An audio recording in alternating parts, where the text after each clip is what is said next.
संहिता लागू होने के बाद शहर के विभिन्न चौराहों और हाईवे पर लगी चेकिंग व्यवस्था के दौरान रविवार को एक स्कूटर से 5 लाख रुपए की नकदी बरामद की हुई है। यह नकदी उपनगर मुरार के चिक संतर कारोबार करने वाले एक ज्वेलर्स के स्कूटर से बरामद हुई है, लेकिन नकदी के संबंध में यह ज्वेलर्स कोई दस्तावेज नहीं दिखा सका, इसलिए पुलिस ने फिलहाल नकदी को जब्त कर लिया है। ज्वेलर्स का कहना है कि उसे यह नकदी पुराने जेवर बेचने के बाद मिली है, जिसे वह ले जा रहा था, लेकिन इसके संबंध में वह कोई प्रमाण पुलिस को नहीं दे सका।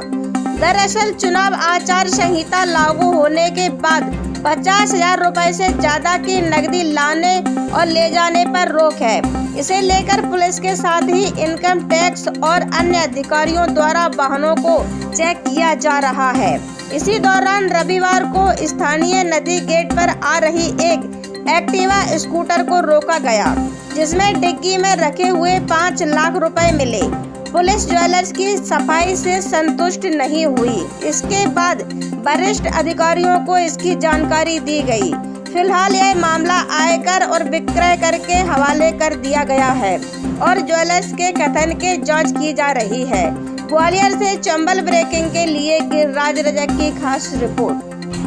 ये आगामी विधानसभा को चुनाव देखते हुए आचार संहिता लगी हुई है, उसके तारतम्य में आज श्रीमान पुलिस अधीक्षक महोदय ग्वालियर द्वारा आदेशित किया गया था कि वाहनों की सघन चेकिंग की जाए, जिसके लिए हमने जो है नदी गेट पॉइंट के ऊपर हमारे सब इंस्पेक्टर प्रकाश राठौर रानी पूरी टीम लगी हुई थी, चेकिंग कर रही थी, चिक जैक वगैरह लगा के वहाँ वाहनों को सभी वाहनों को रोक कर उनके डिक्की वगैरह देखी जा रही थी, हम जगह देखी जा रही थी।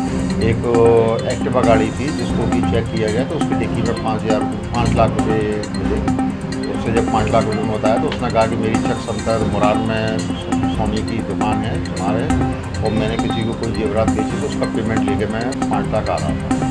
जब उससे बिल संबंधी बात की गई कि इसका बिल कहाँ है तो वो बिल को बता नहीं पाया, क्योंकि आचार संहिता के अंतर्गत 50,000 से ऊपर ले जाना है। अगर कैश आपके पास है तो आपके पास संबंधित कागजात होना चाहिए उन पैसों जो उसके द्वारा प्रस्तुत नहीं किए जा सके।